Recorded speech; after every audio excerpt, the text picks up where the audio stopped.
తెలుగు ప్రేక్షకులకు దగ్గరైన కోలీవుడ్ హీరోల్లో శివకార్తికేయన్ ఒకరు.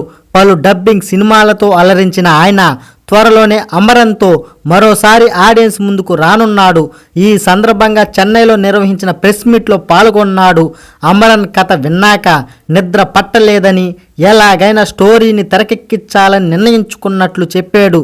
సినిమా పూర్తి స్థాయిలో యుద్ధం నేపథ్యంలో సాగదని, సైనికుడు శిక్షణ ఎలా ఉంటుంది, వారు ఎలాంటి సవాళ్లు ఎదుర్కొంటారు, మరికొన్ని అంశాలు ప్రస్తావన ఉంటుందని తెలిపాడు. ఉగ్రవాది దాడిలో అమరుడైన మేజర్ ముకుంద్ వరదరాజన్ జీవిత ఆధారంగా దర్శకుడు రాజ్కుమార్ పెరియస్వామి ఈ సినిమాను అందిస్తున్నాడు. శివకార్తికేయన్ ముకుంద్ పాత్ర పోషిస్తున్నాడు. ముకుంద్ భారీగా రెబిగా పాత్రలో సాయి పల్లవి నటిస్తుంది. ఆర్మీ ఆఫీసర్ పాత్ర పోషించేందుకు మొదట చాలా కష్టం అనిపించిందని ఇటీవల ఓ ఇంటర్వ్యూలో చెప్పాడు శివకార్తికేయన్. కాశ్మీర్ వెళ్ళి సైనికుల బాధ్యతల గురించి తెలుసుకున్నానని, వారి కష్టం ముందు తాను పడిన శ్రమ చాలా తక్కువ అనిపిస్తుందన్నాడు.